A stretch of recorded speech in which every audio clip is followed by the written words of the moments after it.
کلی‌تر و به ریشه برخی از مشکلات اشاره کنم. ریشه اینه آقای حاجی بابایی، ما مجلس نداریم. همکارا دلتون رو خوش نکنید به نشستن روی این صندلی‌ها. مجلس هیچ کار است. مجلس هیچ کجای این بازی‌ها نیست. الان 461 همت از صندوق برداشته شده تا الان. سران نشستن، مصوب کردن، اذن گرفتن. بدون انتشار اوراق توسط سران، توسط مصوبه شورای هماهنگی 263 همت، یعنی حدود 720 همت افزایش منابع توسط سران ایجاد شده. مجلس کجای کار بوده؟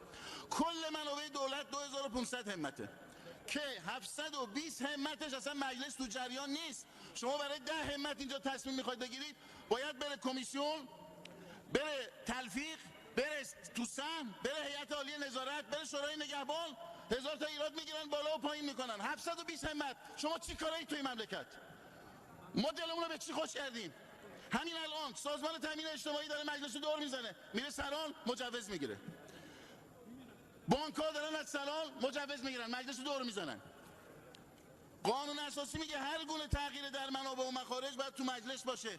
همین الان سر این یارانه‌ای که اومدن برنامه‌ریزی کردن، قیمت روغن از دیروز سالا که پیدام نمیشه، میخوام ببرن تو جلسه سران حلش کنن. آقای حاجی بابایی، من چندین بار گفتم در اینجا رو ببندین، واقعا همین بودجه رو خرج مردم کنید. ما اینجا هیچ کاره این دوستان. همین الان استیزاها، آقا دیروز رئیس مجلس اینجا 2 دقیقه تحمل نکرد یه نماینده بره پشت اون تریبون باشه. ببندیم. ما این صحبت‌ها رو شما کجا میکنید؟ نه آقای رئیس مجلس اجازه 2 دقیقه آقای سمسامی پشت گفت اینجا آیین‌نامه اجازه نمیده، برو اونجا پشت صندل. آقا آیین‌نامه الان 5 ماه درخواست 71 نماینده برای استیضاح وزیر جهاد و کشاورزی گذشته، آیین‌نامه اجازه میده. طبق چه کاری شما اجازه نمیدید استیضاح انجام بشه؟